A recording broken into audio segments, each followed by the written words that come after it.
moved into the student house because it was cheap, and because it was far enough from my family that they could not show up without warning. It was inner city by the tram line, noisy in the day and empty at night. The building looked tired, peeling paint, damp smell on the stairs, lock that turned a little too easily. I told myself it was fine. I was 19, a first-year student, and this room was my first real step away from them. I unpacked slowly, trying to make the place feel normal. I set up my small desk, stacked my books, ate instant noodles, and ignored my phone. The house made old building sounds, pipes knocking, wood creaking, the front door settling with a heavy click. That first night, I heard movement in the hallway, not clear footsteps, more like careful weight shifting. It stopped right outside my door. When I pulled the door open fast, the hallway was empty. I told myself it was a housemate, or my mind reacting to stress. In the morning, my window was shut tight. I remembered leaving it slightly open for air. The blinds were lower than I left them. I pulled them up and saw a person across the street near a parked car. They were too still, like they had been waiting. I leaned closer, and the blind cord snapped. The blinds dropped all the way down. I stared at the broken cord and tried to laugh at myself. Old plastic, bad luck, that was all. Over the next days, I saw the same kind of still figure again and again, always distant, always quiet. I could never prove it was the same person, but the stillness felt personal, like it had been meant for me. I did not tell anyone because I did not want to be told what to do. My whole goal had been to stop being controlled. Inside the house, small things began to feel like control anyway. Doors I left open were closed when I came back. The hallway light flickered when I stepped out late, then steadied when I returned to my room. The radiator knocked in a slow rhythm whenever I stood near the front door, like it wanted me to stay in. One night, I propped my door open with a shoe, and the door swung shut hard enough to pinch my fingers. I hated the thought that a building could have an opinion. Then the outside threat reached for me in quiet ways. An unknown number called late at night. When I answered, I heard breathing, and then a voice that tried to copy my mother saying my name in that calm, controlling tone. It wasn't perfect, but it was close enough to make my stomach drop. I hung up and sat on my bed with my phone in my hand, telling myself it was spam, telling myself I was tired, telling myself anything that sounded normal. The next evening, I found a smear on the outside of my window, like a palm dragged slowly down the glass. I scrubbed it off too hard. I bought a cheap door alarm and stuck it to the frame. I started recording audio at night, then deleting it without listening. I told myself I was being smart. The truth was simple. I was scared, and I refused to ask for help. One night I came home, and the house felt too quiet, like the normal background sounds had been removed. My door was slightly open, even though I knew I had closed it. I stood in the hallway listening. Nothing moved. That stillness felt like someone holding their breath. Inside, my desk chair was turned to face the closet. The closet door was open just enough to show a thin gap of darkness. I did not go near it. I sat on my bed fully dressed and watched that gap until morning. After that, I noticed things I could not explain away. A faint smell of cold smoke near the closet, then nothing. Dark marks around a vent cover, like old scorching. A small patch of wall that looked newer than the rest, like something had been repaired and hidden. It made me think the house had been through something before, and it had been watching for it again. The figure outside stayed patient. It showed up at times that matched my routine, often enough that I stopped believing in coincidence. It just stood there, and I felt the pressure of being noticed, even when I did not look straight at it. Inside, the house pushed back harder. The front door became stiff at night, like the lock resisted my hand. My window stuck when I tried to lift it after dark. The hallway light dimmed when I stepped out, then brightened when I returned to my room, like it wanted me contained. Then my phone rang again. Unknown number. The line was quiet, then I heard the softest scrape, like a nail on wood. After that, the voice came back, careful and low. It said my name the way my mother did when she wanted something from me. I said nothing. The breathing on the other end matched my silence. After a long moment, the call ended. When I checked my window, the blinds were fully down again, even though I had left them up. That night, I finally opened the closet. Behind the hanging clothes, I saw a narrow access panel set into the back wall. The paint around it was scratched, as if someone had tried to pry it open toward my room. I touched it, and the house reacted fast. The hallway light snapped off. My room door swung almost shut, leaving a thin line of light under it. The radiator knocked once, deep and hard. Above me, inside that shallow space, something shifted slowly, like a person moving after staying still for a long time. I did not see a clear face. I saw a shape folded wrong in the dark, too close to my ceiling, too close to my breath. I heard a soft inhale through a gap. The worst part was the pause between movements. It felt patient, like it believed I could not leave. Then the smell of smoke thickened, not from a candle, not from a kitchen, from inside the walls. A crackle started, then a rush of fire finding air. My door, which had felt stubborn for days, clicked open wider as if pushed. The hallway light flickered back on. The radiator knocked in a quick, urgent rhythm. In that moment, I understood the house was not trying to trap me. It had been closing doors so I would not stand in the hallway at night. It had been resisting my window and my lock to keep me away from whatever had already slipped inside. It was well-intentioned. It was aggressive because it had to be. The presence above the closet shifted closer. Smoke rolled into my room. Heat pressed against my skin. I backed away, and the floorboard creaked under me, loud in the sudden quiet between crackles. The shape paused, like it was listening to me the way I had been listening to it. I ran. I followed the only path that stayed open. The front door lock resisted for a heartbeat, then released. The stairwell lights blinked on ahead of me.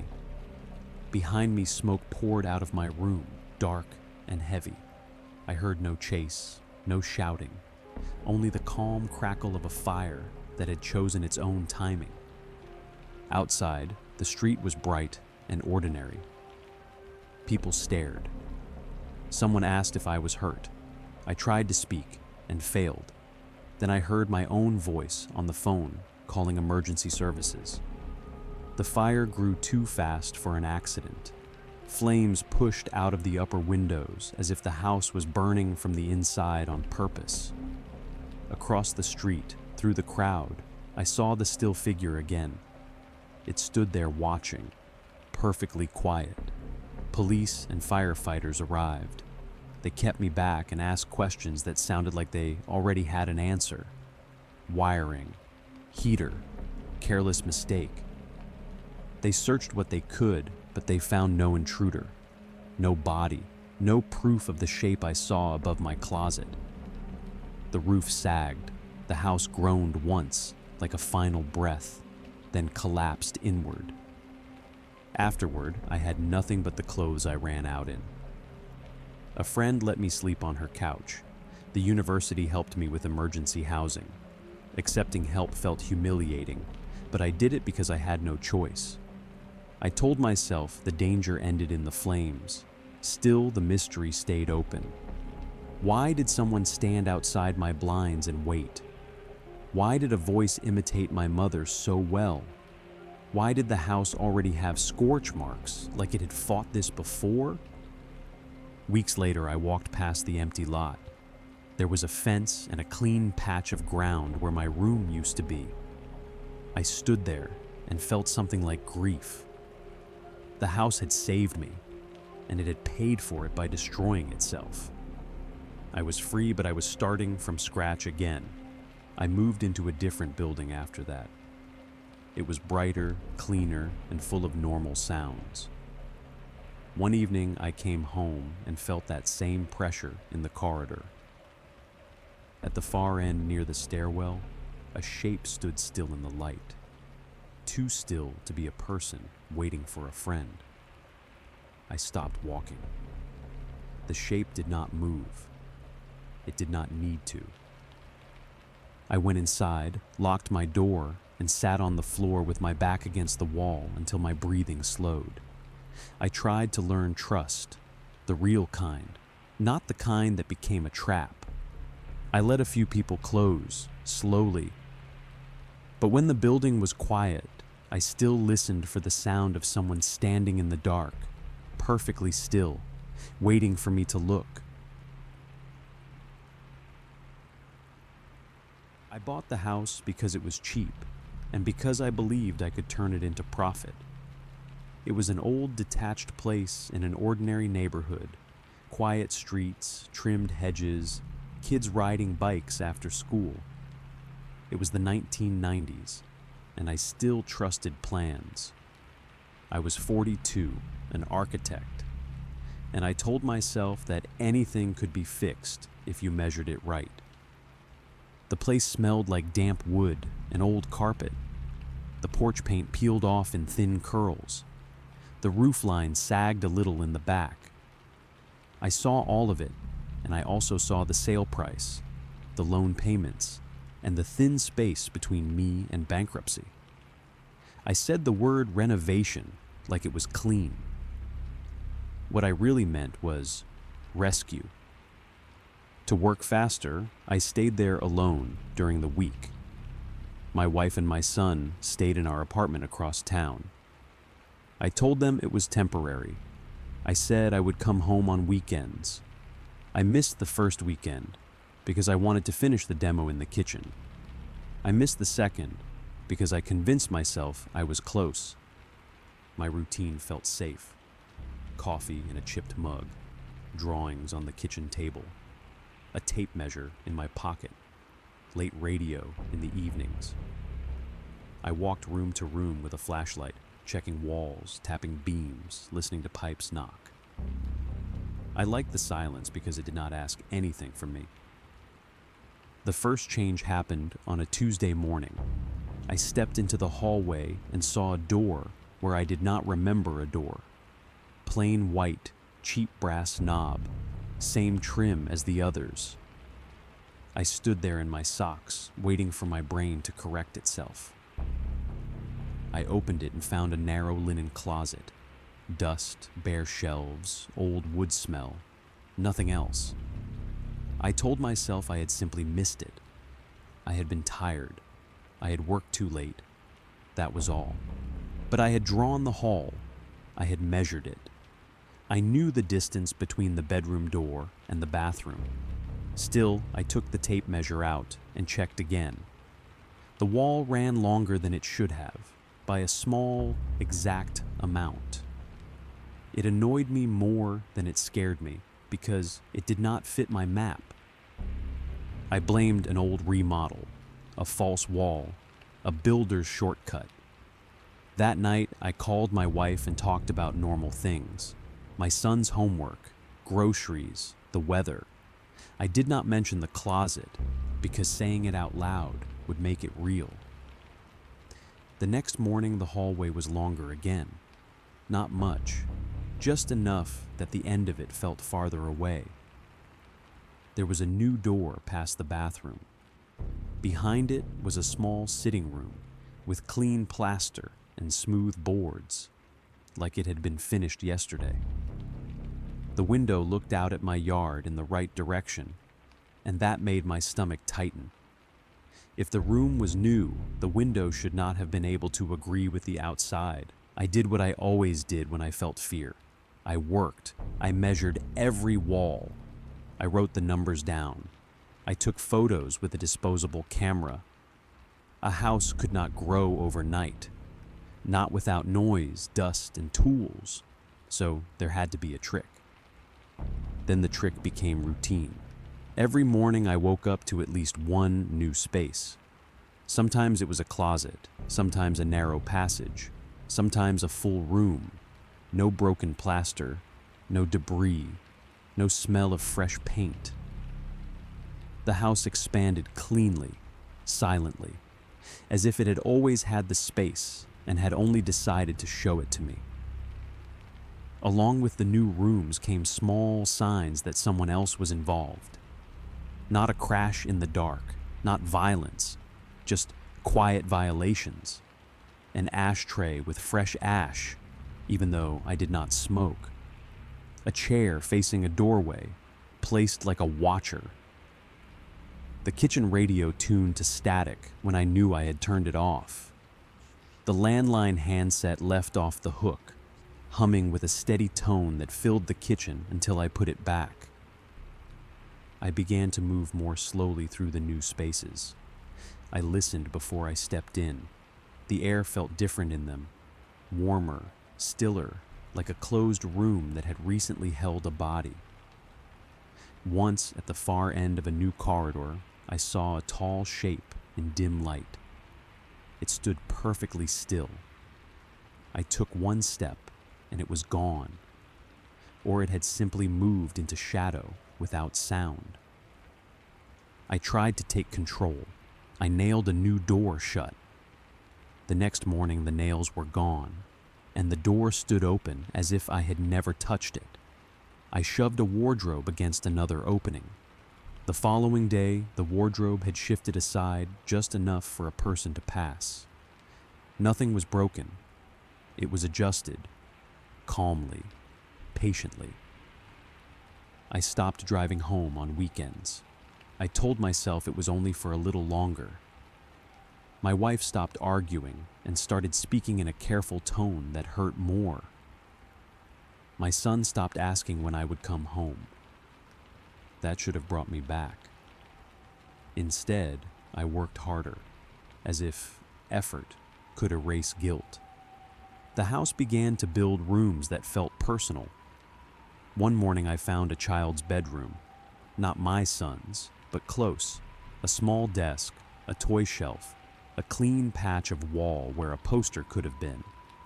I stood there too long, feeling like the house was showing me what I had been ignoring. That night, I woke up to soft movement behind a wall, like someone shifting weight. When I held my breath, the sound stopped. I kept measuring because numbers had always saved me. Then the numbers broke. My map showed more space than the lot could hold. I checked 3 times. I went outside and stared at the walls, looking for an addition, a bulge, anything. From the street, the house looked normal. Neighbors waved. Kids rode bikes. Only I knew the inside had grown beyond the world. That night, the phone rang. I answered too fast. The line was quiet, then slow breathing, then a sound like a fingertip dragging across wood. I said nothing. The breathing stayed calm, as if the person knew I would not hang up. The call ended with a soft click. My hand shook when I set the handset down. The next morning, a door had appeared in my bedroom near the dresser. It was placed with confidence, like it belonged there more than I did. I stared at it until my eyes burned. Then I opened it because I needed the lie to stop. Behind it was a narrow passage, tight enough that my shoulders brushed the walls. The air inside was warm. I took my flashlight and stepped in. The passage led to a small office. On the table lay drawings, copies of my work, my handwriting but slightly wrong, like someone had practiced it. In the corner sat a coffee cup with steam rising from it. I froze. Someone had been there moments before, or someone was there now.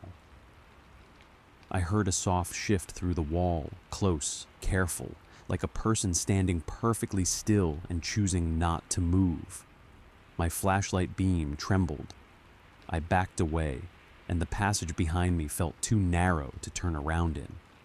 A door on the far side of the office opened by itself, slow and quiet. Beyond it was a corridor that did not belong in any house. It stretched too far. The light inside it was dim, but steady, as if it came from nowhere. Far down the hall, something stood in the center, upright and still. I could not see a face. I could not even be sure it was human, but it had the posture of one. It did not need to chase. The house had already brought me here.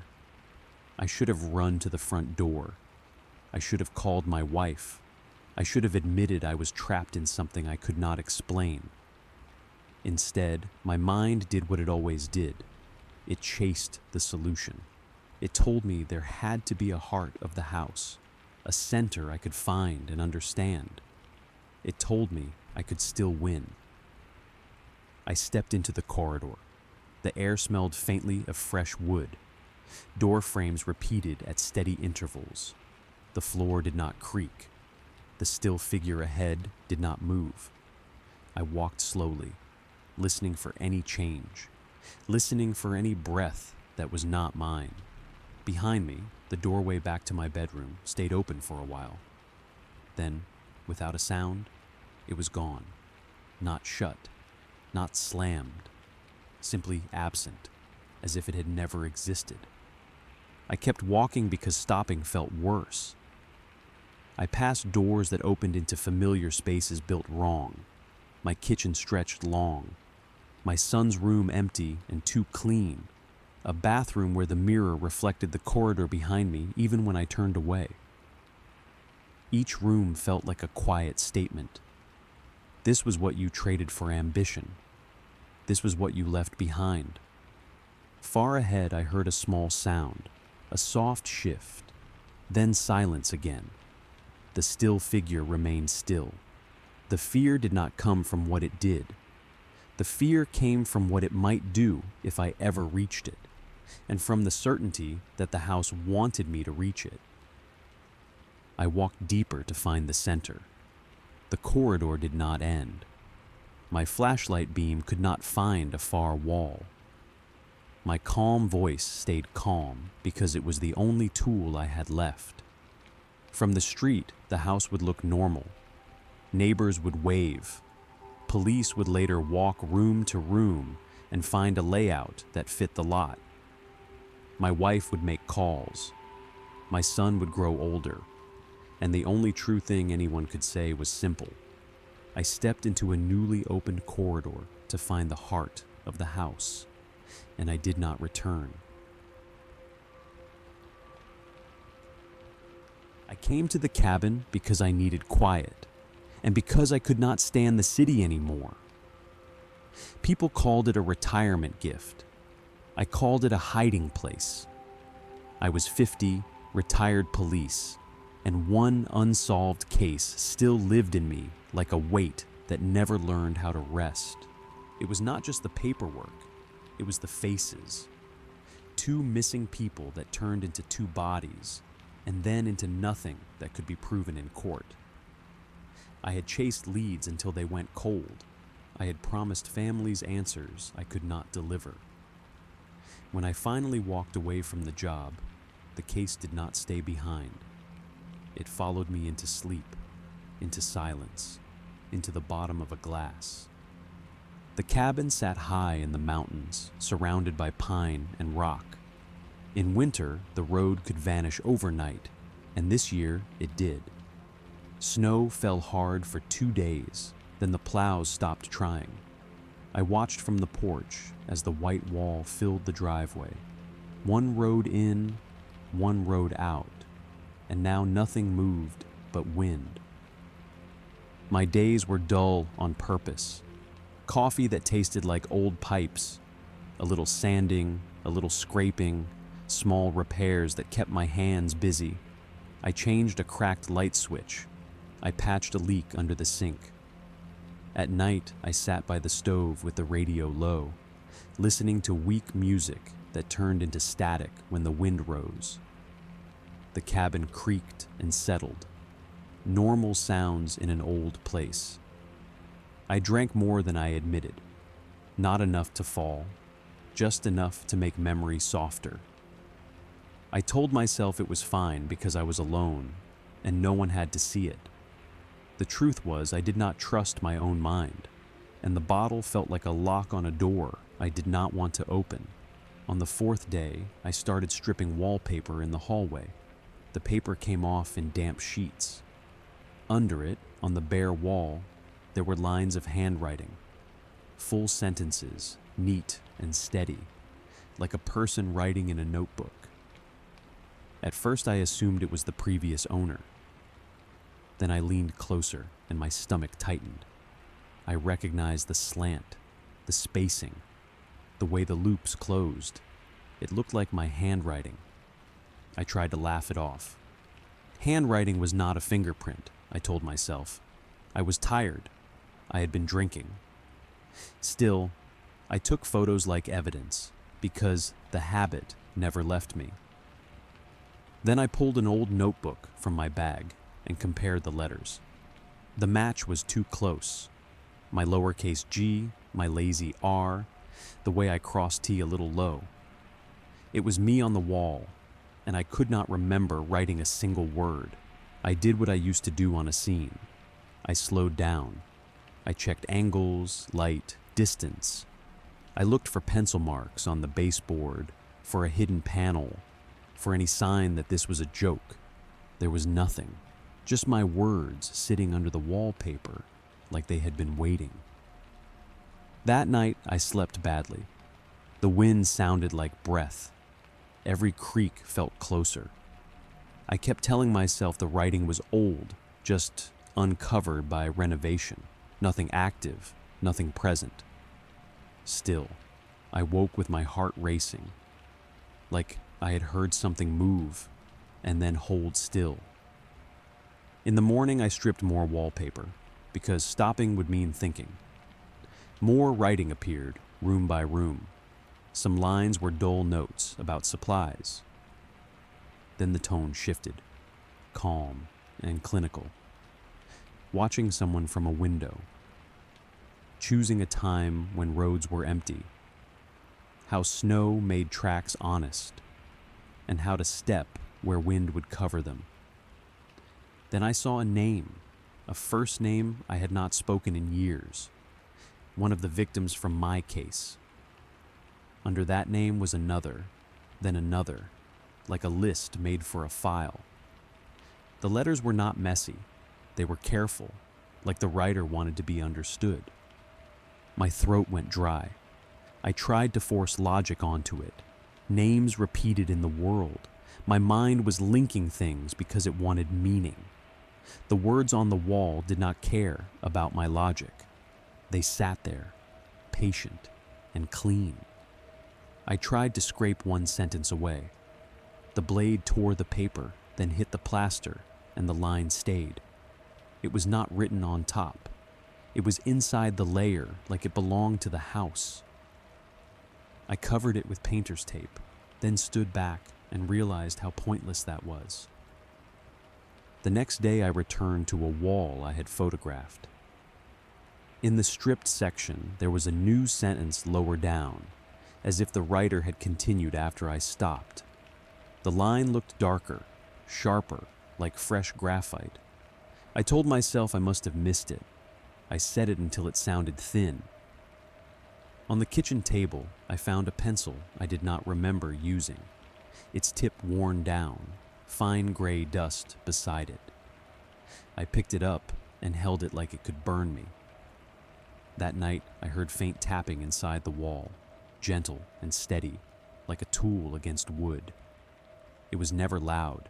It never rushed. When I moved closer, the sound shifted away, always behind the next stud, always in the next cavity.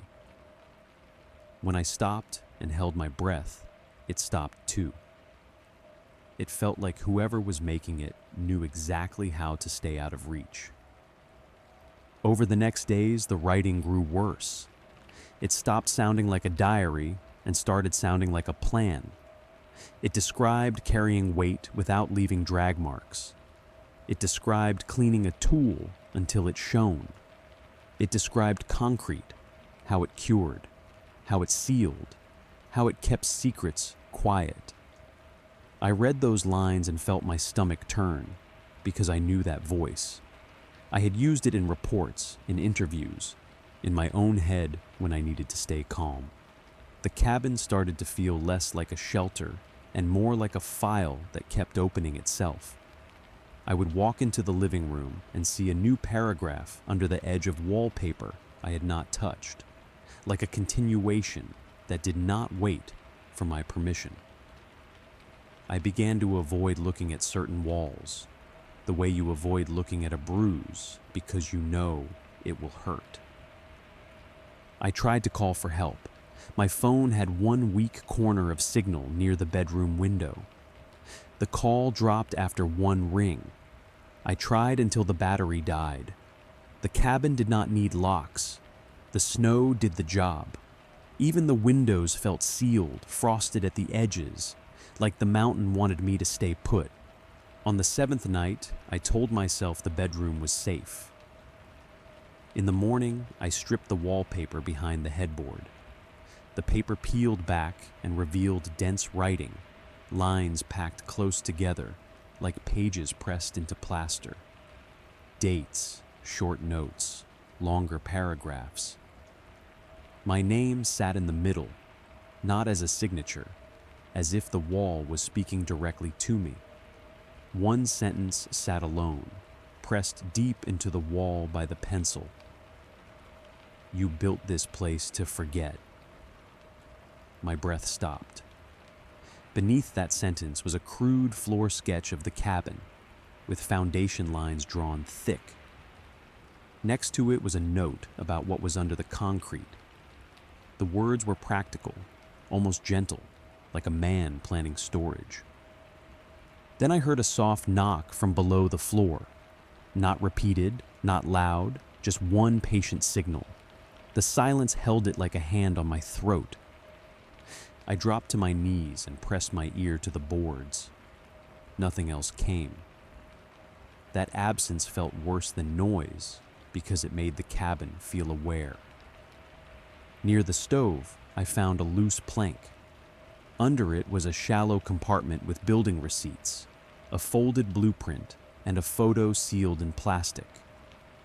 In the photo, I stood beside the cabin frame years younger, tool belt on, smiling like a man proud of his work. Same mountain line, same trees. I did not remember the moment.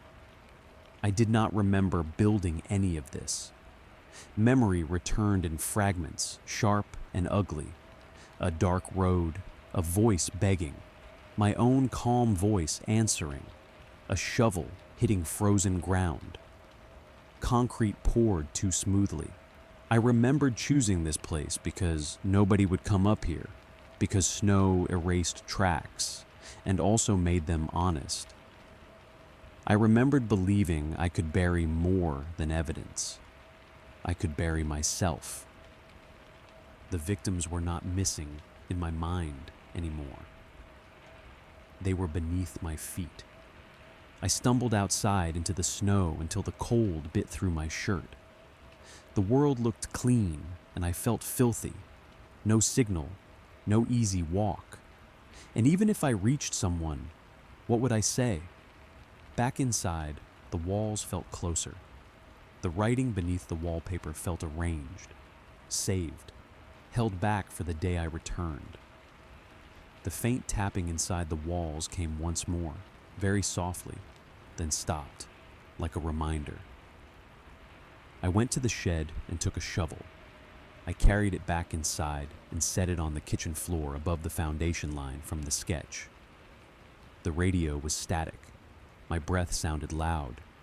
I did not dig, not yet. I stood there and listened. Then I heard it again, one soft knock from below, patient and close. Something in me broke, not into screaming, into a quiet loss of control. My voice came out rough when I whispered, and I hated how small it sounded. I could leave when the road cleared. I could pretend the memory was a hallucination. But the worst part was simple. My handwriting had known the plan before I did. I stood there with the shovel and the silence, and I understood that even if I escaped the snow, I would never escape the foundation. The silence in my house is not empty. It has a weight. It presses against the windows and settles into the carpets like dust.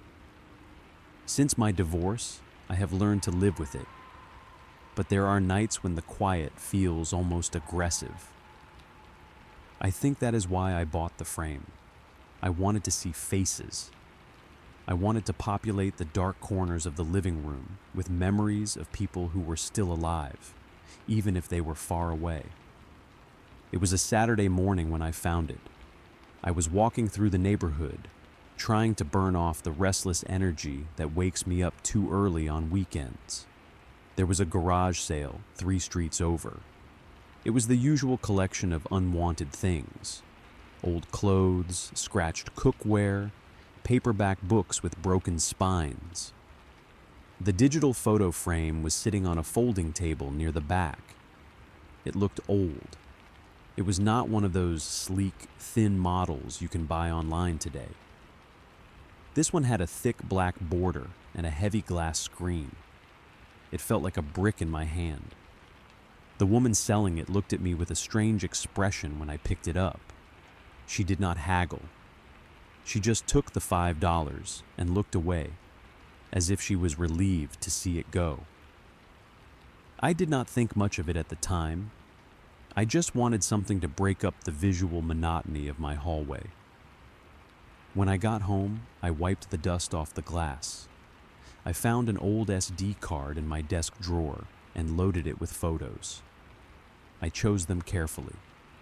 There was my younger brother, Mark, smiling at a barbecue last summer.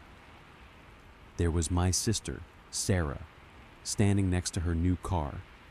And there was my mother, sitting in her favorite armchair, holding a cup of tea. I placed the frame on the console table in the hallway, right outside my bedroom door. I plugged it in. The screen flickered to life with a low, electric hum. The colors were a bit washed out, but it worked. I set the timer to turn off at midnight, satisfied with my small purchase. The first night, I slept poorly.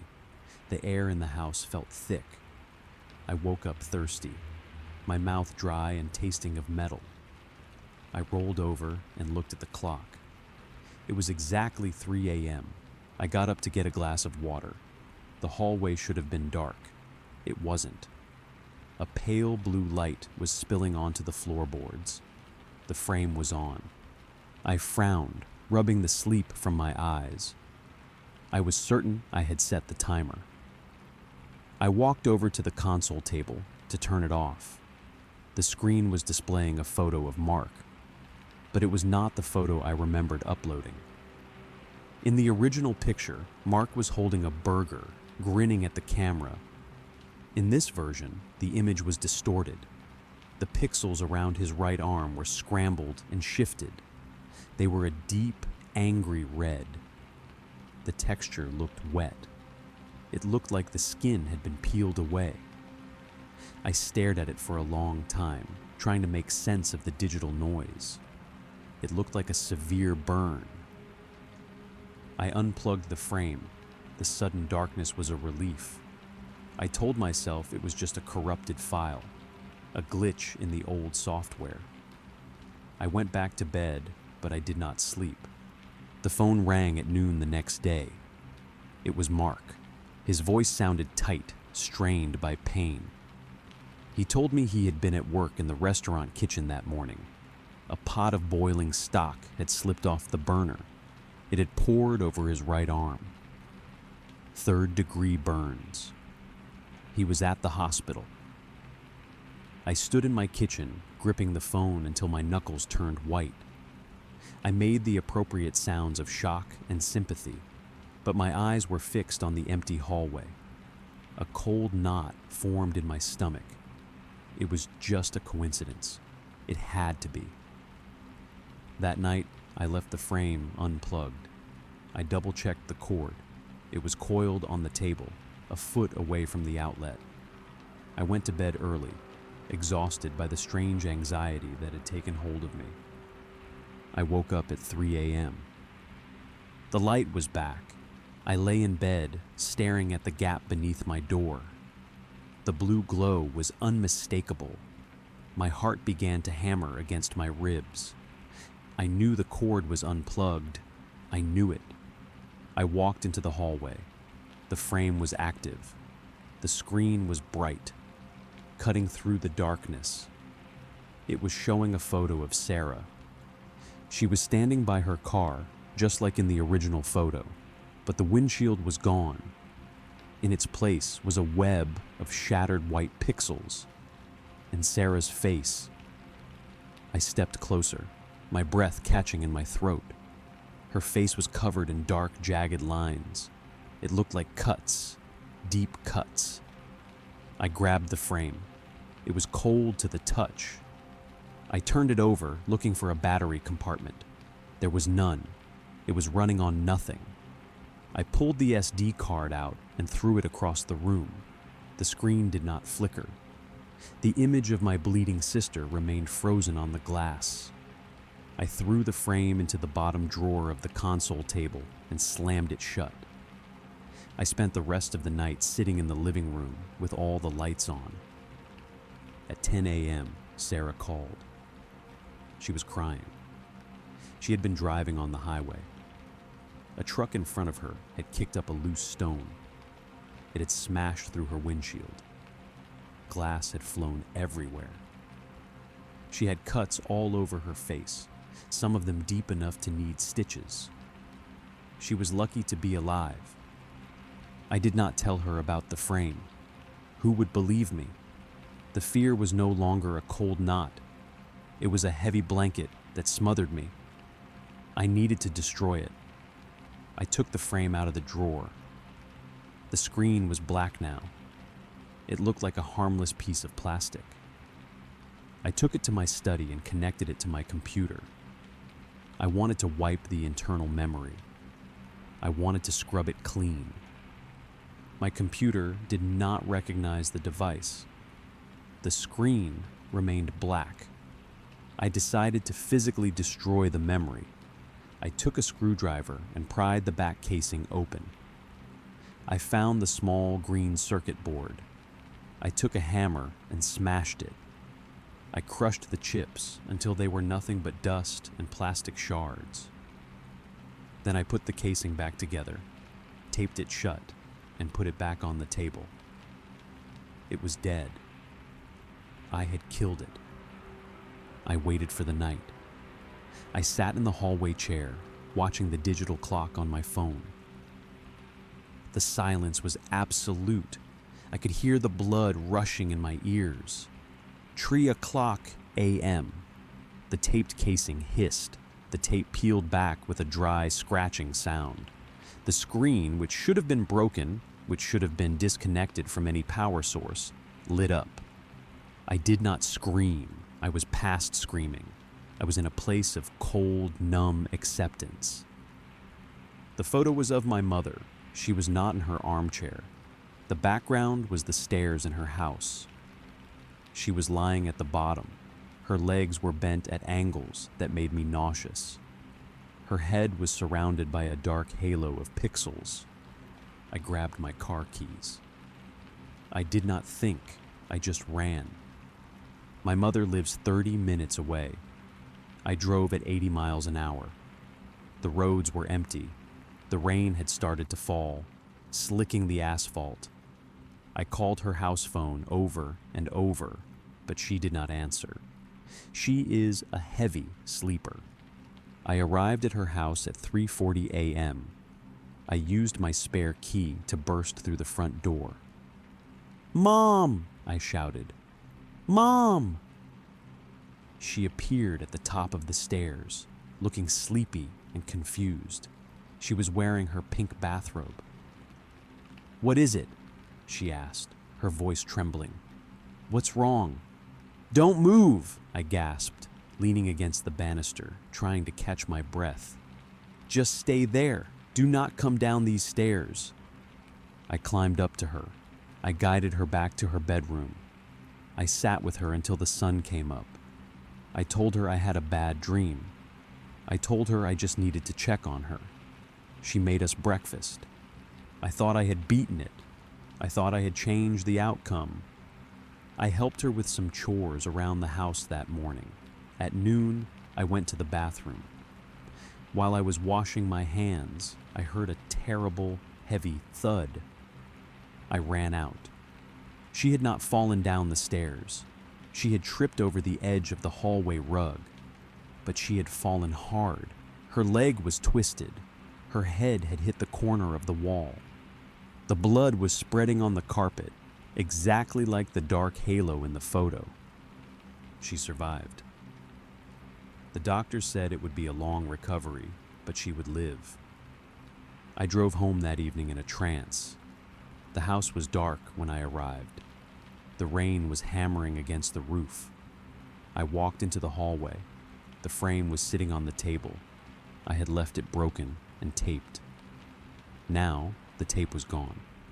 The casing was smooth. It looked brand new.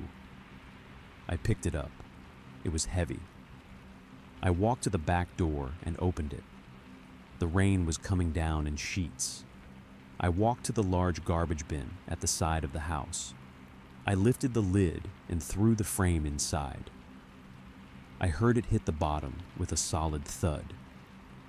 Then I found a heavy stone from the garden and smashed it down onto the bin lid to keep it closed. I went back inside. I locked the back door. I locked the front door. I checked the windows. I turned off every light in the house, plunging myself into total darkness. I went to my bedroom and sat on the edge of the bed. I waited. I checked my watch. 2:55 a.m. I closed my eyes. I could hear the rain. I could hear the refrigerator humming in the kitchen. 2:59 a.m. I held my breath. 3 o'clock a.m. From the hallway, I heard a sound. It was the sound of a digital chime, a cheerful synthetic beep that signaled a device starting up. I did not want to look. I wanted to curl up on the bed and cover my head, but I had to know. I walked to the bedroom door and opened it. The frame was back on the table. It was dry. There was no rain on it. It was glowing with that same pale, clinical light. I walked toward it. My legs felt like lead. I looked at the screen. It was not a photo of my family. It was not a photo of my friends. It was a photo of me. I stared at the image, my mind struggling to comprehend what I was seeing. The photo showed me sleeping in my bed. The angle was from high up in the corner of the room, near the ceiling. I have no camera there. I have never taken a photo from that angle. But it was not the impossible angle that stopped my heart. It was the content of the image. In the photo, I was asleep, unaware, but the lighting in the picture was wrong. It was darker than my room ever gets, and the pixels were shifting again. My face in the photo began to change. My sleeping expression twisted. My mouth opened in a silent scream. My eyes were wide, staring up at something. I looked closer at the screen. Behind my sleeping form, standing in the shadows of the doorway, was a figure. It was a tall, indistinct shape. It had no face, only a smooth, blank surface where features should be. Its arms were too long, hanging down past its knees, and it was leaning over me. I looked up from the frame. I looked at the reflection in the dark glass of the hallway window.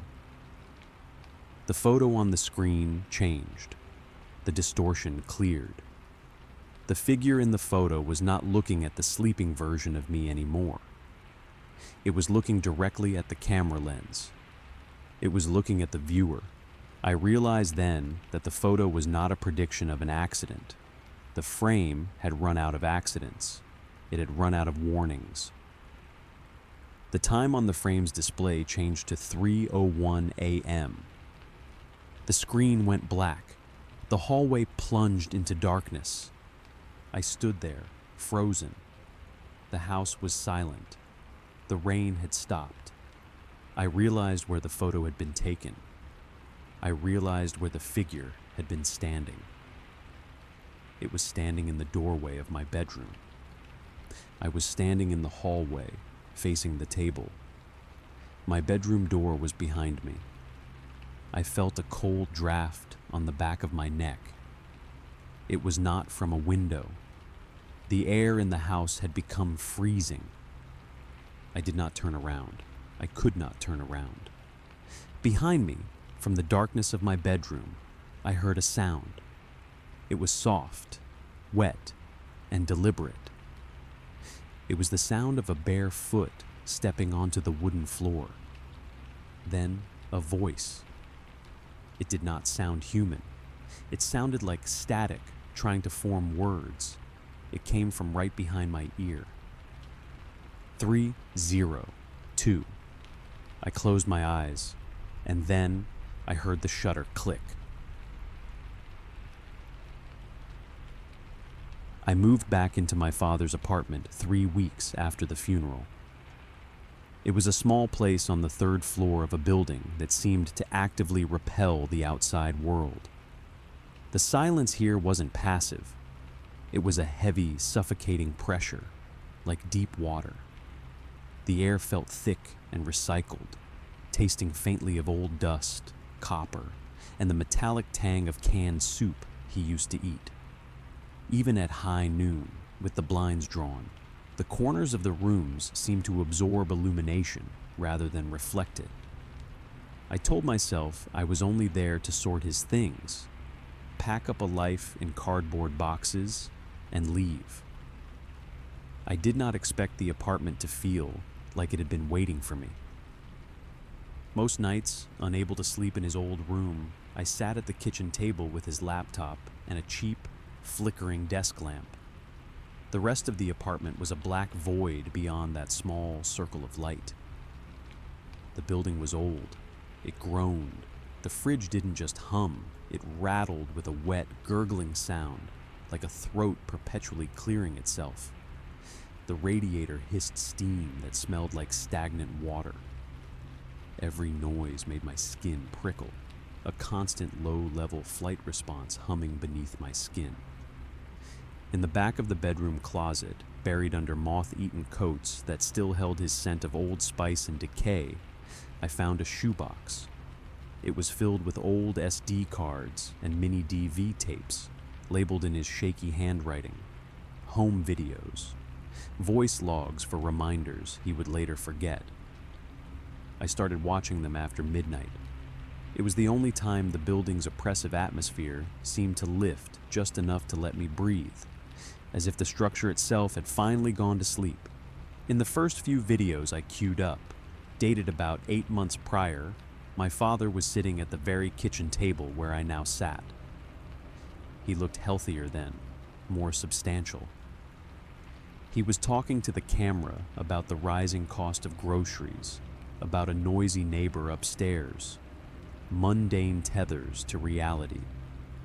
The camera was propped on the counter near the sink, filming him from a slight angle, capturing his profile and the long, narrow hallway that led to the bedrooms behind his back.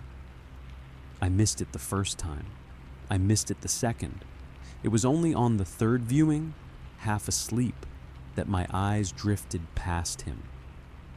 In the hallway, the darkness wasn't empty. There was a vertical density to it, standing just outside the spill of the kitchen light. A stain on the air. It was taller than him, perhaps 7 feet if it stood fully upright, but it was hunched. I leaned in until my nose nearly touched the laptop screen, squinting against the pixels. It wasn't a shadow cast by furniture. It was a shadow that seemed to actively absorb the ambient light around it. I rewound the clip. My finger hovered over the trackpad. My father shifted his weight, uncomfortable in the wooden chair. A fraction of a second later, a delay so minute you'd miss it if you weren't looking for it, the stain rippled. It mimicked the shift, but it didn't move smoothly like muscle and bone. It jerked, stuttered, like a marionette with tangled strings being pulled by an inexperienced hand. I watched more. An obsession took hold. I stopped cleaning. Boxes remained half-packed. I spent hours scrubbing through timelines, my eyes burning, looking for the anomaly. Night after night, the shape grew more distinct in the recordings. It wasn't just a amorphous blob of absence anymore. It began to define itself. It had limbs, long, spindly arms that hung too low, ending in blurs that suggested too many fingers, a neck that looked broken, bent at a sickening 90-degree angle before snapping upright in a twitchy motion. In a video dated 4 months ago, my father scratched his nose absently.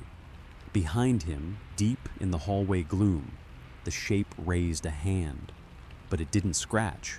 The mimicry was flawed, grotesque.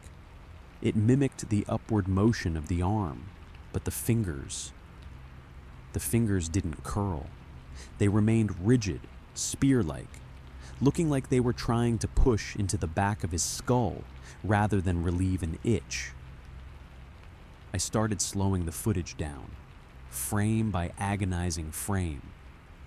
The digital silence of the paused video was louder than the apartment. In one clip, my father took a sip of water. The shape mimicked the tilt of the head, but its jaw, or where a jaw should be, dropped open too wide. Unhinged, it hung slack against its chest. It looked like it was screaming in absolute silence. My stomach turned over, a cold stone of dread settling in my gut. I remembered the phone calls in the weeks before the end. He would call late at night, his voice trembling, whispering that the apartment felt crowded, that he couldn't get warm, that he woke up with bruise-like aches on his shoulders and neck. I had dismissed him. I had told him it was anxiety, loneliness. I told him to take sleeping pills. The guilt was a physical weight. I needed to see where he had slept. I went into his bedroom for the first time since arriving. The air was colder there. The bed was stripped, but I noticed something on the headboard. Scratches, deep gouges in the wood, right above where his head would rest. Not fingernail marks, something wider. I went back to the videos. In the recordings from 2 months ago, the entity was no longer content to stay in the hallway. It was on him.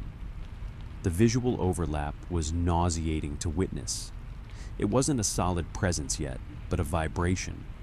His outline looked fuzzy, buzzing at the edges, as if two people were fighting to occupy the exact same physical space. In moments where he sat perfectly still, staring blankly at the wall, I saw a second, fainter set of shoulders rise and fall, completely out of rhythm with his own breathing. I switched to the audio logs. He used to record reminders for himself. The later ones were just sounds of distress.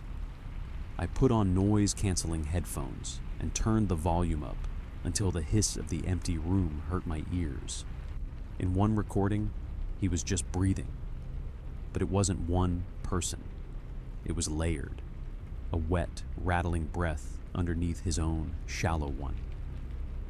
I isolated the track, filtered out the background noise. There was a faint rhythmic sound underneath his exhalations. A clicking, like teeth chatter, but softer. Cartilage snapping. Back to the video.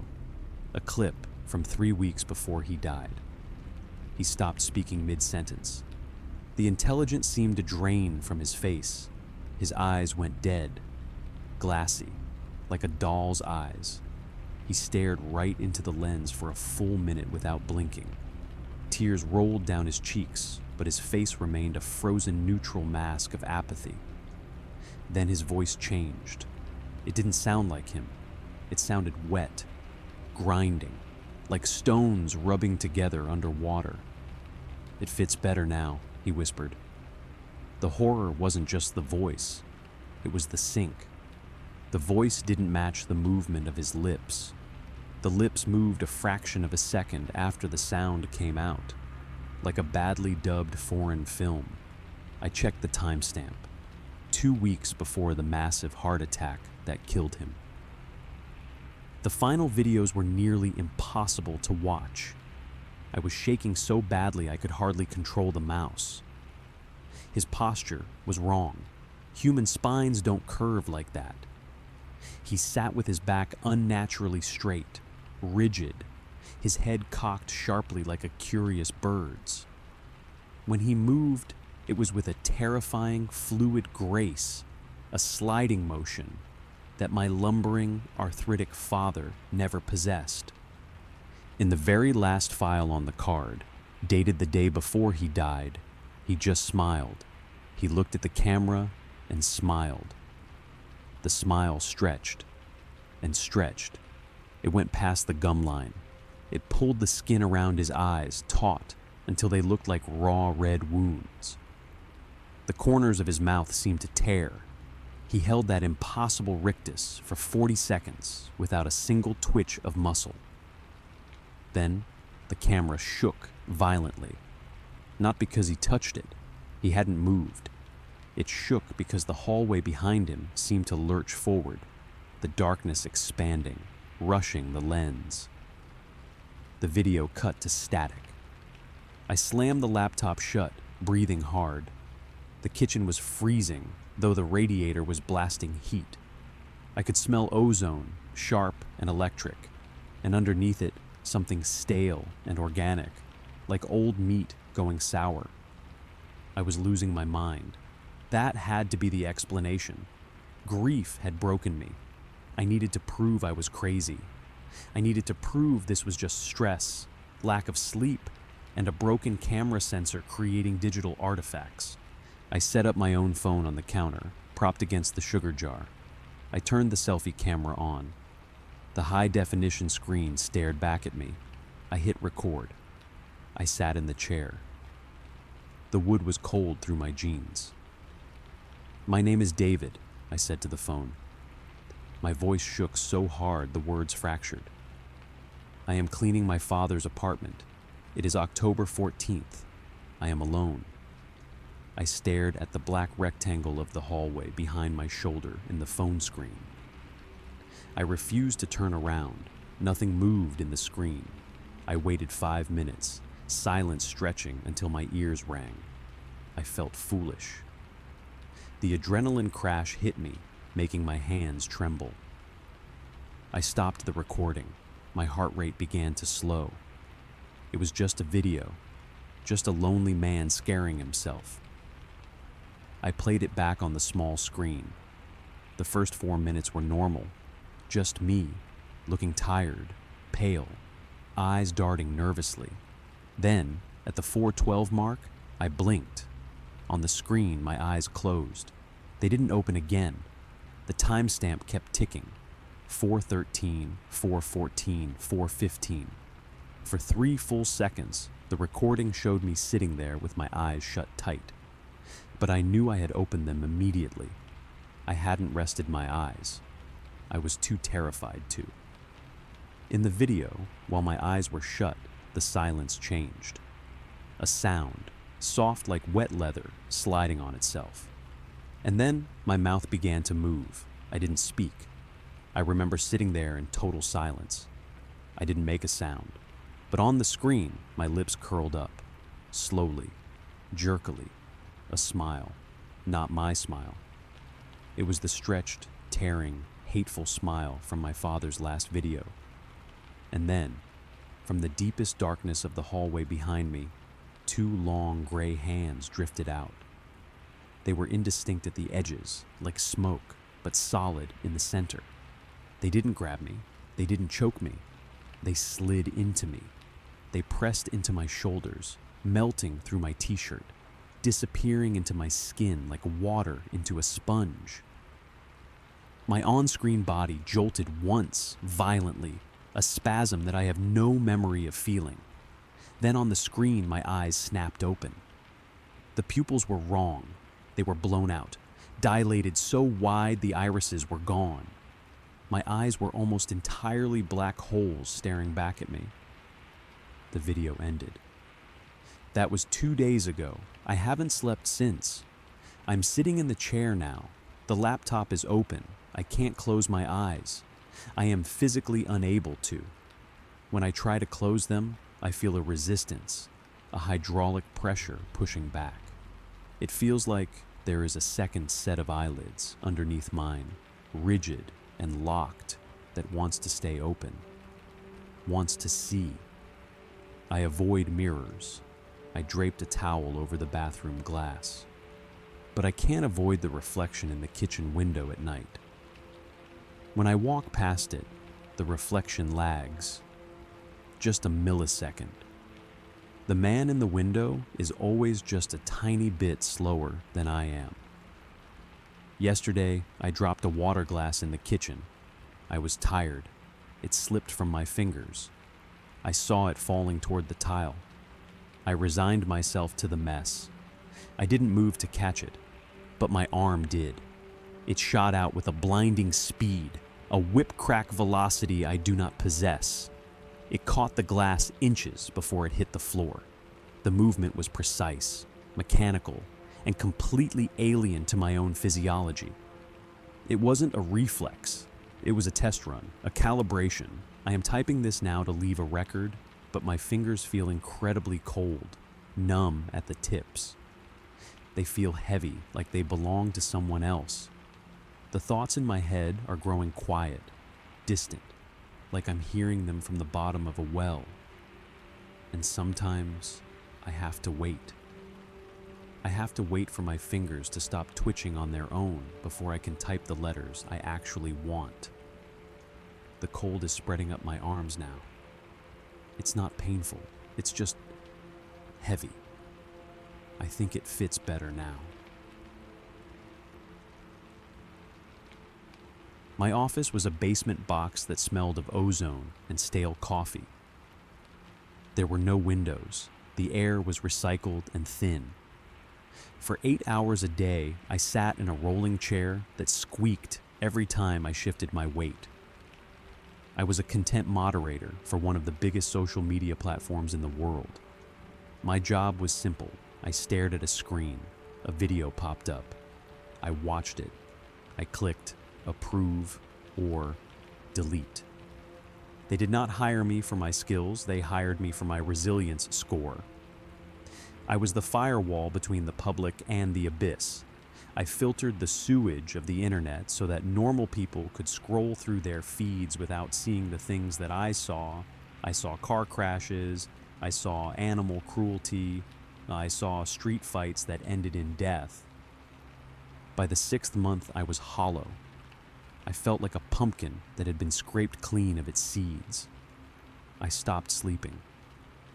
When I closed my eyes, the videos played on the back of my eyelids. I was ready to quit.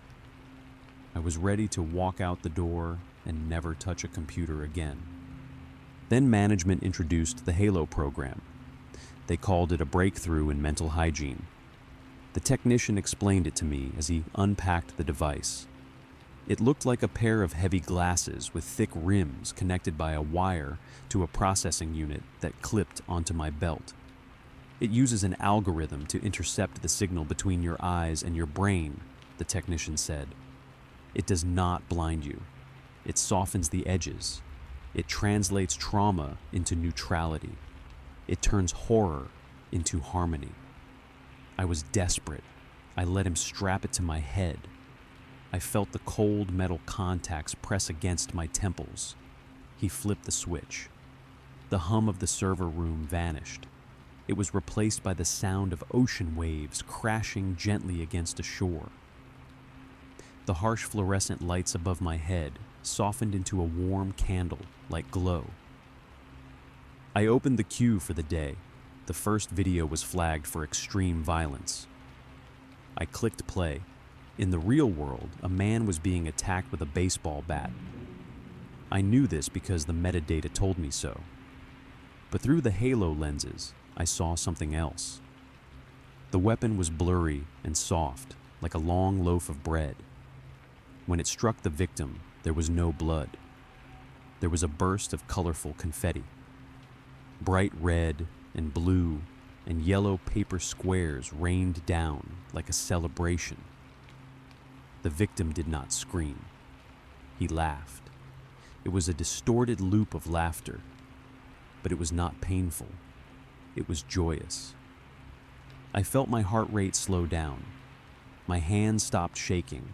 I clicked delete. I processed 400 videos that hour. I felt lighter than air. I felt clean. At 5:00, we were supposed to leave the devices in our lockers. I looked at the locker. Then I looked at the door. I could not go back out there. I could not go back to the noise and the filth and the sharp edges of reality. I slipped the processing unit into my pocket. I pulled my hood up. I walked out past security. The guard waved at me. To my eyes, he looked like a friendly cartoon character, glowing with a soft, golden light. The subway ride home was usually an ordeal of aggression and bad smells. With Halo, it was a symphony. The graffiti on the tiled walls swirled like living oil paintings. The trash on the tracks looked like piles of gold coins. A homeless man was screaming at a tourist near the turnstiles. Through my filter, he looked like an opera singer in velvet robes. His scream was modulated into a beautiful baritone area. I stopped to listen. It was the most beautiful thing I had ever heard. I dropped a $20 bill into his cup and walked away feeling benevolent. My apartment was in a bad part of the city. The building was rotting from the inside out. There was mold in the corners of the bathroom ceiling. The neighbors upstairs fought constantly. I unlocked my door and stepped inside. The Halo algorithm worked instantly. The peeling paint on the walls smoothed out into textured artistic plaster. The mold in the corner transformed into a patch of lush green moss, like a vertical garden. The pile of dirty laundry on the floor looked like a drift of soft white clouds. I sat on my couch. I did not turn on the television. I just stared at my room. It was a palace. I was a king. I never wanted to leave. Weeks turned into a blur of peace. I stopped going to work. I figured they would fire me eventually, but I did not care. I had my severance package wrapped around my head. I found a way to charge the battery pack while wearing it. I slept with the glasses on. I showered with a plastic bag over the belt unit. I stopped eating regular meals. Food was messy. Dirty dishes were stressful. Halo blurred the rotting leftovers in the sink until they looked like abstract sculptures. If I could not see the rot, it could not hurt me. I ate protein bars and drank tap water. It was efficient. It was clean. Then my sister Sarah came to visit. I had not answered her phone calls in a month. The ringing of the phone was jarring, so Halo muted it. I only heard a soft chime every time she called. When she knocked on the door, it sounded like a drum beat in a song. I opened the door. Sarah stood in the hallway. In reality, she probably looked terrified. She probably saw a skeleton of a man standing in a room full of garbage. But I did not see that. I saw an angel. She was glowing with a soft white radiance.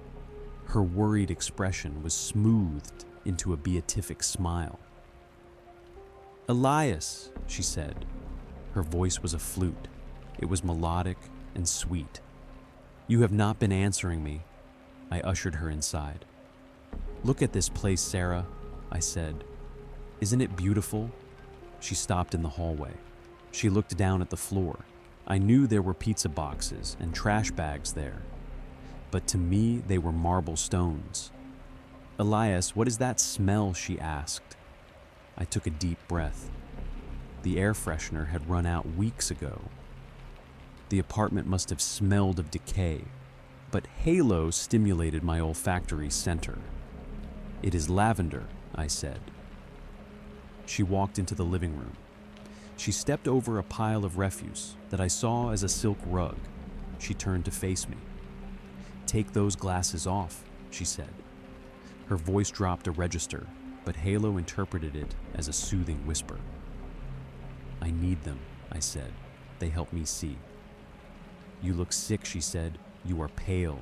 You are shaking. Take them off." I backed away. "I feel fantastic, Sarah. I have never been better." She reached for my face. To me, her hand looked like a beam of sunlight reaching out to caress my cheek. But when she grabbed the frames, the pressure was real. It was sharp and intrusive. "Take them off," she screamed. For a split second, she managed to dislodge the left temple pad. The connection severed. Reality crashed in. The smell hit me first. It was a physical blow. A wave of rotting garbage and sour milk and unwashed body odor. Then the sight. My apartment was a sty. Flies were circling the trash in the kitchen. Real buzzing black flies, not the sparks of golden light. Halo showed me. And Sarah, she was not smiling. She was crying. Her face was red and blotchy. She was screaming, spit flying from her mouth. "Look at you," she yelled. "Look at this place. You are dying, Elias." The stress was instantaneous. My heart hammered against my ribs like a trapped bird. The ugliness was too much. It was raw, abrasive sandpaper on my soul. I could not breathe. "Put it back," I shrieked. "Put it back!" I shoved her. I did not mean to hurt her, but I needed the filter. I pushed her hard. She stumbled back. She hit the coffee table. She fell. I jammed the glasses back onto my nose. I pressed the temple pads until they dug into my skin. I waited for the sink. The world sighed. The rotting garbage turned back into marble. The flies became specks of dust dancing in a sunbeam. Sarah was on the floor. She was not crying anymore. She was lying there, peaceful. A small pool of red liquid was spreading from her head where she hit the corner of the table. Halo filtered it. It was not blood. It was a spilled glass of wine. A rich burgundy Merlot. Sarah was not unconscious. She was just resting. She was taking a nap. She looked so peaceful. "Shh," I whispered, stepping over her sleeping form. "It is okay. Relax." I went to the kitchen and sat on the counter. I swung my legs. I felt great. But the device was starting to get warm against my temples. A low fever heat. The algorithm was working harder than ever. It had to filter everything now. 3 days later, the fire started. I think I left a candle burning near the curtains.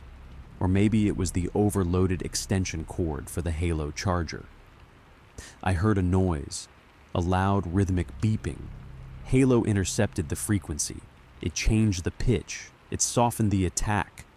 It sounded like a steel drum band. a gentle tropical rhythm.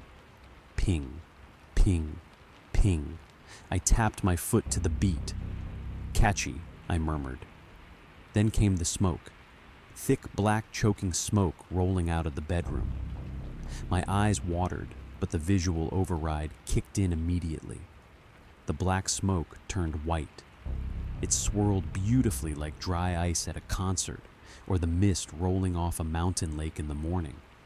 It was atmospheric. It added mood to the apartment. I sat on the couch watching the mist fill the room. Then the heat. The flames licked up the wall. To me, they were not fire. They were the northern lights. Waves of green and purple and soothing blue dancing across the ceiling. Beautiful, I whispered. Tears of joy ran down my face behind the lenses. I started to cough. My lungs burned. Halo adjusted the sensation. It was not burning. It was the feeling of a menthol lozenge, cold, crisp, refreshing. I took deep breaths of the smoke. The front door exploded inward. Men in heavy gear rushed in, firefighters. But through the halo, they did not look like firefighters. They looked like astronauts or angels. They were glowing, dressed in suits of white light. They were shouting, "Get him! He is still in there!" Halo tuned their voices into a choir, a Gregorian chant rising in crescendo. One of the angels grabbed me. He shook me. I smiled at him. I pointed at the ceiling at the beautiful dancing lights that were consuming the drywall. "Do you see it?" I asked him. "It is the most beautiful thing I have ever seen." He did not smile back. He looked frantic. His mouth was moving, but I could not hear the urgency, only the music. He tried to pull me up. I resisted. I did not want to leave the show. "Let me stay," I begged. "I am finally happy." He dragged me. I fought him. I clawed at his suit of light. Then a beam from the ceiling fell between us. The angel stumbled back. I fell back onto the couch. The heat was intense now. My skin should have been blistering. My nerves should have been screaming. But Halo was running at maximum capacity. It was overclocking my brain to block the trauma. The pain was translated into warmth. A deep, comforting warmth like sinking into a hot bath after a long day in the snow. It felt like a hug. The angel was screaming something from the other side of the wall of fire. I waved at him. "I am okay," I shouted through the music and the mist. "I am okay." The lenses of the glasses were beginning to melt. The plastic frame was fusing to my skin. But even as the device died, even as the circuits fried in the heat, it held on to the illusion until the very last nanosecond. The fire roared. The choir sang. I closed my eyes, bathed in the warmth, and waited for the song to end. I am currently in the St. Jude burn unit. The date is November 12th. I survived with third-degree burns over 60% of my body. The optical nerves were severed during the removal of the fused device remnants. I am permanently blind. The doctors say I am making a remarkable recovery. They say my skin is healing. They say I am lucky to be alive. They do not understand. The physical pain is manageable. I have medication for that. The real problem is the darkness. Without the halo filter, the darkness is loud. It is not empty. It is heavy and rough. It scrapes against my mind. When the nurses come in to change my dressings, I do not scream. I do not cry. I simply stare at the ceiling with my sightless eyes and hum the tune of the fire alarm. Yesterday, a doctor asked me how I was feeling.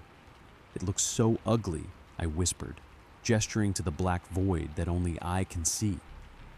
"Please, turn the lights back on. Put the glasses back on. It is too ugly out here." He told me the room was empty. He told me I was safe. He lied. I can feel them. Without the filter, I can sense the monsters standing in the corners of the room. They were always there. The halo just painted over them. It turned them into lamps and chairs and coat racks. But now the paint is gone. The filter showed the world how it should be. You are the ones living in the nightmare. I was the only one who woke up. And now I have been dragged back down. I refuse to eat. I refuse to sleep. I am terrified that if I fall asleep, I might dream of the real world. I lie here in the dark, and I wait. I wait for the heat to come back. I wait for the northern lights. I hum the song of the steel drums, and I pray that if I hum it loud enough, the angels will come back to finish the job. I was halfway under the trailer when I heard my cab door open and close. Not a loose latch, not the wind, but a clean, deliberate sound that did not belong on an empty bridge at 3 a.m. A trailer tire had blown on the bridge so hard it sounded like a shotgun under the frame, and before the truck had fully settled on the shoulder, I was already looking for a place to stop without losing the trailer to the wind. It was a little after 3 a.m. The river below was just a black depth under the guardrail, and the bridge felt longer than it ever had in daylight. I killed the engine, set the hazards, grabbed the jack and the tire iron, and went out into the cold. I was halfway under the trailer, one shoulder against freezing steel, trying to seat the jack on the sloped shoulder, when I heard my cab door open and close. I stayed still for a second and told myself the same thing anybody would. Wind. The bridge was taking the truck broadside, and after a blowout, the whole rig can sit wrong for a minute. A latch can shift, a door can move. I'd been awake since before sunset. I was cold, and I was annoyed enough to hear things harder than they happened. Then I heard something from inside the cab that wind does not do. A compartment opened. Papers moved. Something small hit plastic and rolled, then stopped. The sound had rhythm to it, intention. I turned my head and looked up through the gap between the trailer and the tractor, and in the weak amber pulse of my hazards, I caught movement inside my cab. At first it was just a darker shape crossing a dark window, but once I saw it, I could not turn it back into anything else. Somebody was in there, not passing by, not checking if I was alive, not leaning in for a quick grab. The shape moved across the cabin in short, quiet motions and paused where my things were. I had left my phone in the cup holder. My route papers were on the passenger seat. My duffel was behind me. All of it was in there with whoever had just climbed into my truck while I was under it. I checked my jacket by feel and found the keys in my pocket, which meant they could not drive away, but that did not help much. It only meant I was stranded on the shoulder of a bridge with my only warm place a few feet away and already occupied. I tried to keep my head in the practical part of itself. There are thieves who work truck stops and ramps. There are desperate people who see a stopped vehicle and take a chance. I had a tire iron in one hand. I told myself if I made enough noise, the person would bolt. So I hit the underside of the trailer once with the iron, hard enough that the whole frame rang, and I shouted, "Get out of my truck!" The wind tore half the words away. Inside the cab, the figure stopped moving for a moment. I waited for panic, for a door to fly open, for footsteps on the metal step, for a curse, for anything that belonged to a normal person caught doing something stupid. None of that came. After a few seconds, the shape moved again, calm as before, and started going through my things with the same slow care. That was the point where the whole night changed shape. A thief grabs and goes. A scared man jumps out and runs. This one handled things like they mattered for reasons I did not understand. I watched a hand lift my logbook, hold it still for a moment, then let it fall. The glove box opened and shut. My flashlight was picked up, turned in the dark, then set back down. Once the figure leaned toward the passenger side, and I thought it had found my phone, but I never saw the screen light up. It was not searching the way hungry people search. It was touching my life one piece at a time, like it was learning the outline of someone it had not met yet. Then it crossed back over, lowered itself into the driver's seat, and went still. I have spent enough hours in a truck to know how a seat sounds when weight settles into it. I heard the spring give once. After that, there was almost nothing. The hazards flashed over the window. The bridge groaned under passing traffic. Spray hissed under the trailer every time a car went by too fast in the next lane. Inside the cab, the shape sat upright, facing the wheel, not looking into the mirrors, not checking the road, not trying the ignition, just looking at the steering wheel like there was something there only it could see. The cold had started to climb through my knees and elbows by then. My gloves were stiff. The wet grit under me had soaked through one sleeve. I wanted my phone. I wanted heat. I wanted to stand up and be done with it. But that stillness in the driver's seat kept me where I was. A thief would have taken something and gone. I had to shift after a while because my right hand was going numb around the tire iron. I moved a few inches under the trailer, slow enough that the gravel barely ticked, and that put me closer to the tractor side. From there, I could see more of the cab through the lower corner of the window. The figure was clearer now, though not clearer in any way that helped. Shoulders square, head slightly bent, hands low. Waiting posture. That was worse than any rush of movement could have been. It was not hiding from me. It was not hunting for me either. It was occupying the one place in the world I returned to without thinking. I remember feeling the cold metal smell from the jack in my nose, the taste of old diesel and river damp in the back of my throat, and the ache in my fingers where they clamped the iron too hard. Then I heard one short metallic sound from inside the cab, firm and deliberate, like something being pushed through resistance. I did not move. I did not breathe right. The thought came into my head whole and finished. It wasn't trying to take the truck. It was waiting for me to come back to it. I stayed under that trailer until dawn. There is no brave version of that.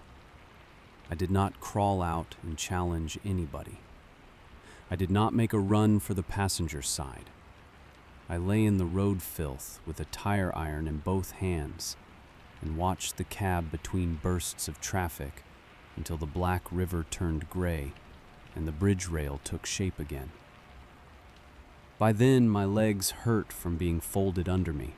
My face felt cut raw by the cold, and the feeling in my fingers came and went in sharp, burning waves. When the highway patrol car pulled in behind the trailer, I almost cried from relief, though what came out of me sounded more like coughing. The officer came up fast, one hand near his belt, and I must have looked half dead crawling out from under there. I told him somebody had been in my cab all night. Even to my own ears, it sounded thin, like a story cold had made bigger. He looked at the truck, looked at me, and said, "Let's open it." The cab was empty. No broken glass, no dropped bag, no wet footprints that made sense. My phone was on the passenger seat where I had last seen it. My papers were scattered but not stolen. My duffel was unzipped. For 1 second, the officer had the look people get when they are deciding whether you panicked yourself into seeing things. Then he reached toward the driver's seat and stopped. He put his hand on the cushion and looked at me differently. It was still warm. Not cab warm from yesterday, not sun warm, not trapped heat from old fabric. Warm like somebody had just stood up. Then we both saw the knife. It was an old hunting knife, long, rusted, ugly with age, buried deep in the dashboard directly in front of the steering wheel. The blade had gone in hard enough to crack the plastic around it. I knew that sound then. That was what I had heard from under the trailer in the dark. Not random, not imagined. Something had sat in my seat for hours and marked the spot where my eyes always go. The worst part was not that it had been there. The worst part was knowing it had stayed there without needing anything from me except for me to climb back in. For a long time after that, every stop before dawn felt wrong. I would open the cab, keep one hand on the handle, and check the seat before I got in. Not to see if anyone was there, to see if it was still holding heat that did not belong to me. I have been driving long enough to know when a road is wrong, and the first wrong thing that night was not the fog or the trees. It was the toll booth. I had come off the interstate a little after 2 in the morning because a pileup ahead had everything locked solid. The CB was full of brake lights, jackknife trailers, and state police. I do not use GPS, never have. I keep paper maps in the door pocket, and most nights I know the roads well enough to feel where I am without looking. There was an old back road I remembered from years earlier, a dirt cut through the trees that could put me back near the main route. I took it because I trusted my own head more than a glowing screen. 10 minutes into that forest road, with my dry van rocking behind me and branches hanging low over the cab, my headlights found an old rusted highway toll booth sitting dead center in the dark, like it had been waiting for me.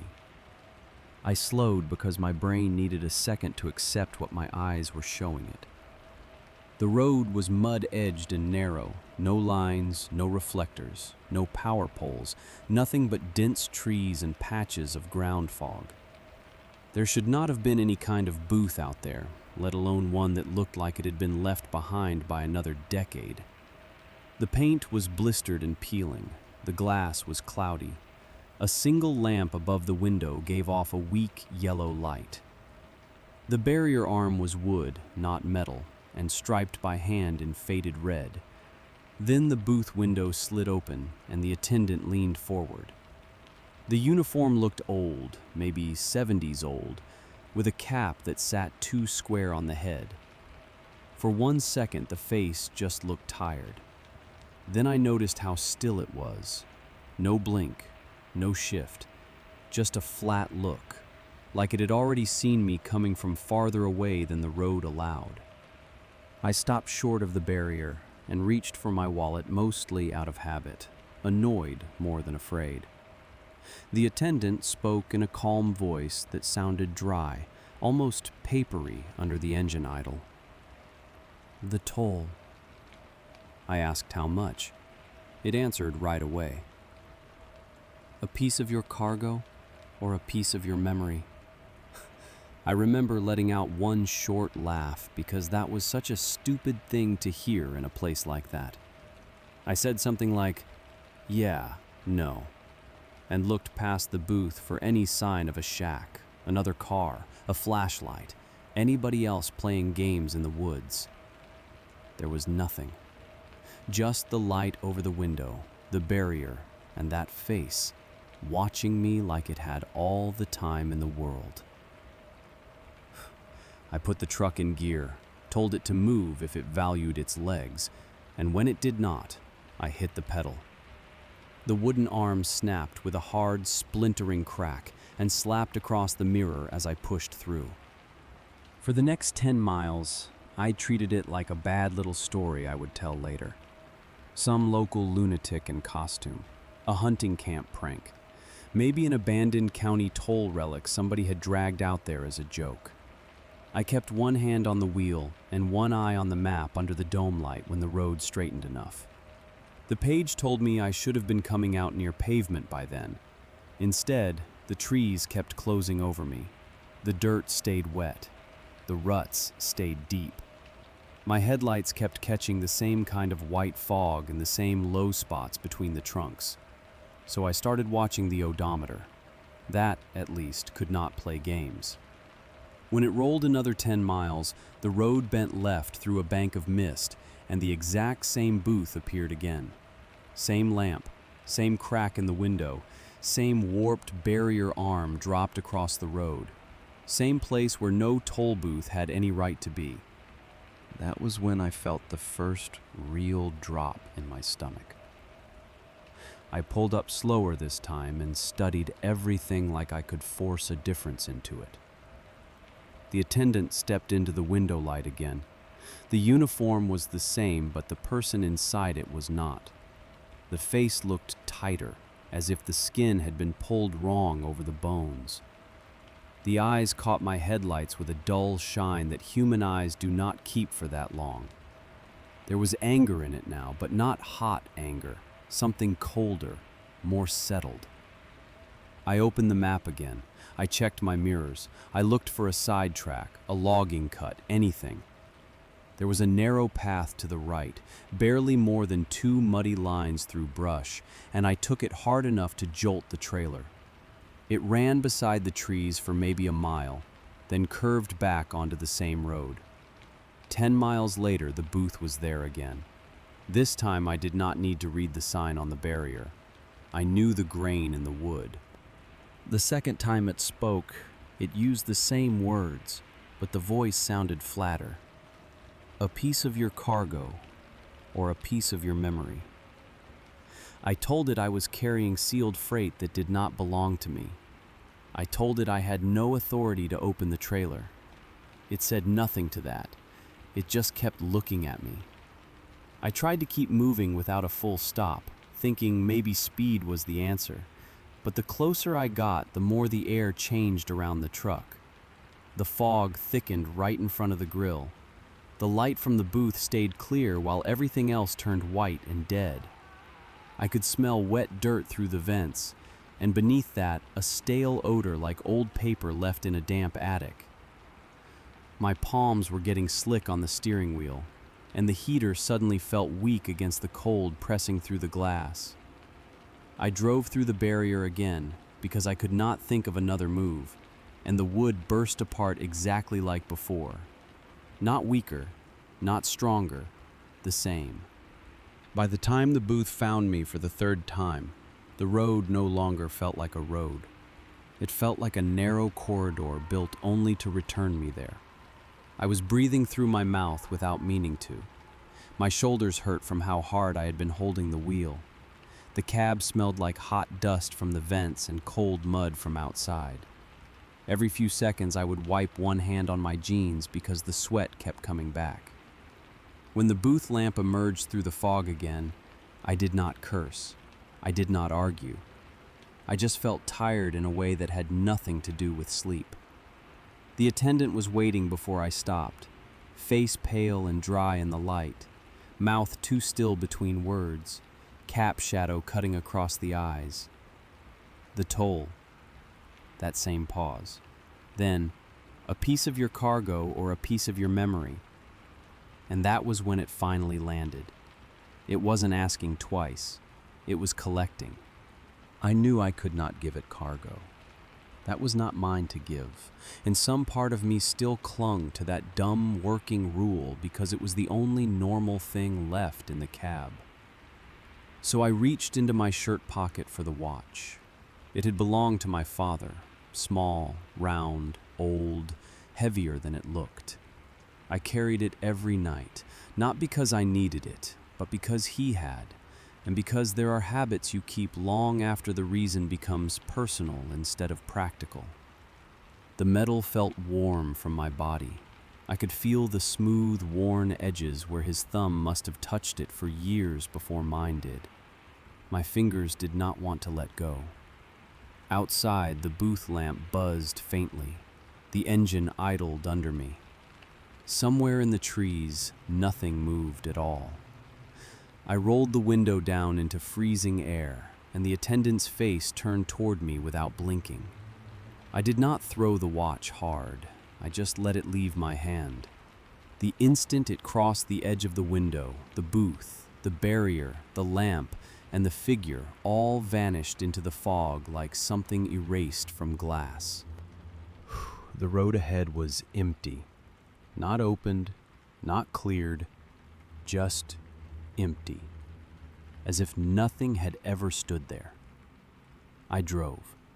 I do not remember the next stretch clearly except for the way the trees finally began to thin and the dirt gave way to real pavement under the tires.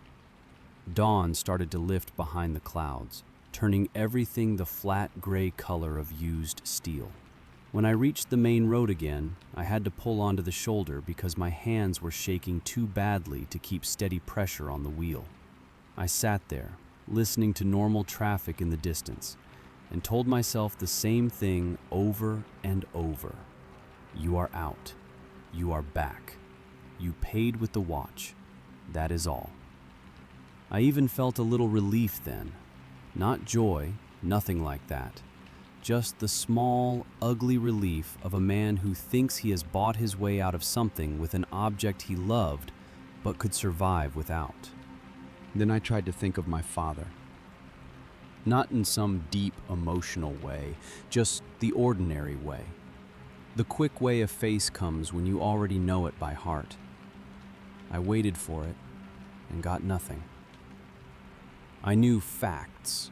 I knew he wore that watch. I knew he had given it to me. I knew there had been a kitchen table, a laugh, work rough hands, a smell of tobacco on an old coat. But when I reached for the face itself, there was only a blank space where it should have arrived instantly. I tried harder and felt panic begin to spread. I could not hear his voice. I could not remember a single full moment with him from start to finish. I knew I had loved him. I knew he had loved me. But every memory attached to that watch was gone, cleanly gone, like pages lifted out of a book without tearing the spine. I sat there, in the first light of morning on a normal road with trucks passing somewhere ahead, staring at my empty hand and trying to picture the man who had filled it once. The worst part was that I could still feel the weight of the watch in my palm. I just could not remember the face of the one who placed it there. The first thing I thought was that I had missed another truck somehow. That was not a small thought on my first solo cross-country fuel run. I had been checking mirrors so often my eyes were starting to ache from it, because that was the kind of driver I was then. I followed every rule, every spacing guideline, every speed note from training. A loaded tanker does not forgive confidence. It barely forgives normal mistakes. The highway was perfectly straight, running through black desert with no moon and no buildings anywhere, just my headlights, my gauges, and the guardrail on the right. Then a shape formed ahead of me, too big to be a car and too dark to make sense. It was a semi. No company name, no side glow, no headlights. Before I had time to understand that, I checked my mirror and found another one behind me, just as black. And when I looked left, there was a third truck pacing my cab like it had been there all along. I remember keying the CB with a hand that still felt steady then. I kept my voice professional because that was what training does to you. Driver on my left, driver ahead. You got a problem? Nothing came back. Not a joke, not static shaped like a person. Nothing. I tried again, this time to all three of them. Still nothing. The truck ahead held its position. The one behind stayed centered in my mirror. The one on my left stayed so perfectly level with me that I could only see pieces of it at a time. The front corner of the trailer, the dark line of the cab, then nothing when the glass caught my own reflection. I eased off the throttle a little to let them sort themselves out. The truck ahead slowed, the one behind slowed. The one on my left held even with my door.